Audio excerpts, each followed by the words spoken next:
আসসালামু আলাইকুম। আজকে সকালে যখন এই মুরগি খামারে খাবার দিতে আসছিলাম, তখনই এটা আমার চোখে পড়ছে।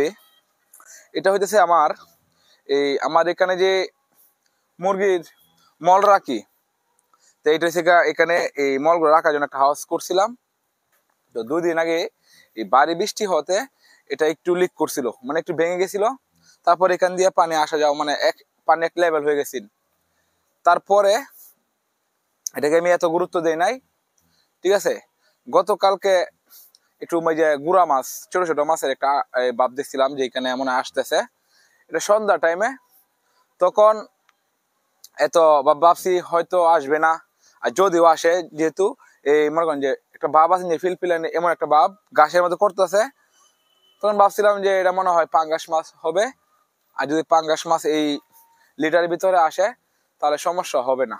তারপর যেটা সমস্যা হলো, এই এই যে হাউসটার ভিতরে ঢুকে পড়ছে বাংলা মাছ, যেখানে এই পুকুরে কিন্তু বাংলা মাছ আমি ছাড়ছি। এখানে আছে রৌ আছে, রুই মাছ, তারপরে কার্পু মাছ, হ্যাঁ এগুলো মাছ আছে। এখানে ঢুকে পড়ছে কার্পু মাছ। কার্পু মাছ ঢুকে এক এক রাত তো পরে কথা, এই বেশি সর্বোচ্চ হলে 1 ঘন্টা। এই দেখেন, এই যে এগুলা অলরেডি মারা গেছে। এখানে সব কার্পু মাছ, ঠিক আছে। আরেকটা কথা হচ্ছে এই লিটার এখানে এত পরিমাণ আমি রাখছি যে এখানে কোনো মাছই টিকতে পারবে না। বাংলা বলি, তারপরে এই যে পাঙ্গাস মাছ বলি, বিদেশি মাগুর বলি, কোনোটাই টিকবে না। কারণ এখানে কিন্তু এই যে এটা কিন্তু পাঙ্গাস মাছ, ঠিক আছে। তো এটাও কিন্তু এখানে টিকছে না। এখানে আরো কিছু মাছ এখনো আছে, এগুলো আমি কিভাবে ধরবো বুঝতেছি না, কারণ এখানে নামা যাবে না। এখানে অনেক পরিমাণ ময়লা ফালানো হয়েছে। এখানে যদি নামি কালি পায়ে, তাহলে পায়ের মধ্যে এই গা হয়ে যাবে, সে কারণে এখানে নামাও যাবে না। আর ওই যে জাল দেওয়া আছে, এখান দিয়ে কিন্তু মাছগুলো ঢুকছে। আরো কম ভাঙা আছে না, এখন পানি বাড়তেছে, সে কারণে একটু বড় মনে যাচ্ছে। তো এখন আমার যেটা করা সেটা হইতেছে, এই আমি কারেন্ট জাল নিয়ে আসছি বড় মাছ ধরার জন্য।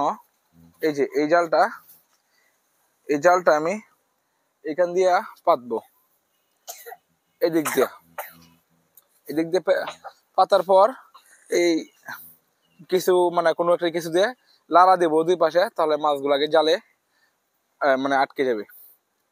বাংলা মাছ এমন একটা মাছ যেটা এই পুরো পুকুরে পার ভেঙে যেতে হবে এমন না। এটা যদি একটু একটু লিক পাই, এখান দিয়ে সব মাছ বাহির হয়ে যাইব। আমি যখন এখানে পাড়ে গেছিলাম, তখন গিয়ে দেখি এই পাড়ের উপর দিয়ে কিছু মাছ লাফায় আইতেছে। এটা হচ্ছে কার্পু মাছ। তারপর এটাকে আমি ছেড়ে দিলাম, ধরে রাখি নাই, কারণ এতটুকু ছোট। এখন এখানে কত হইতেছে, আমরা যেহেতু এই মাছটি মারা গেছে, এমনি আমাদের কষ্ট হইতেছে, কারণ মাছগুলো নতুন ছাড়ছি। আর এখন যেগুলো আছে সেগুলো ধরার জন্য আমরা জাল পাতবো। তো দেখি জালে লাগে কিনা।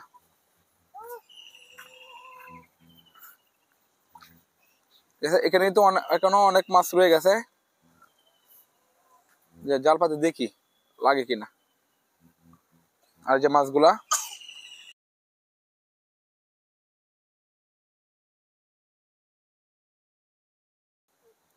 আমি এখন কারেন্টের জালটা পেতে নিলাম, কারণ এই যে অলরেডি মনে বাজছে নি না। আচ্ছা বাজবে, সমস্যা নাই।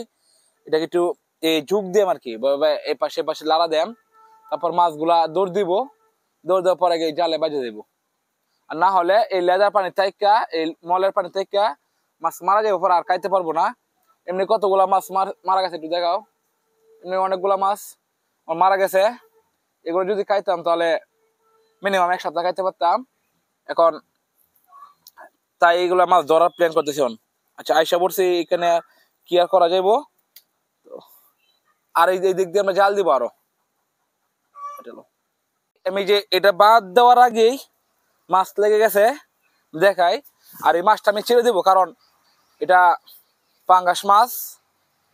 আর পাঙ্গাস মাছ এটা ছোট, এটা আমার এখন যদি না উঠাই এখান থেকে না খুলি তাহলে এটা কিন্তু এখানে বেজে মারা যাওয়ার সম্ভাবনা আছে। এমনিও যে পেঁচ লাগাইছি, আরে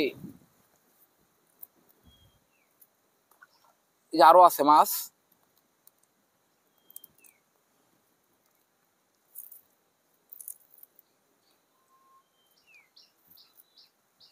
কিভাবে যে কুলি এটা রে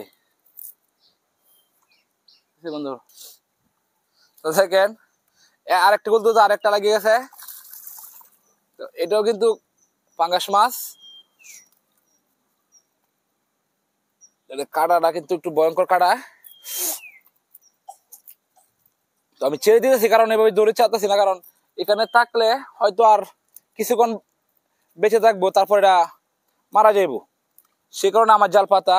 আমি এখান থেকে যে জাল মাছ মেরে নিয়ে খাবো এমন না, আমি এই মাছগুলারে এইখান থেকে ওই মাঝখানে এই পুকুরে ছাড়ার প্ল্যানিং এর জন্য ছাড়ছি আর কি, মানে এই পুকুরে ছাড়ার জন্য জালটা পাচ্ছি।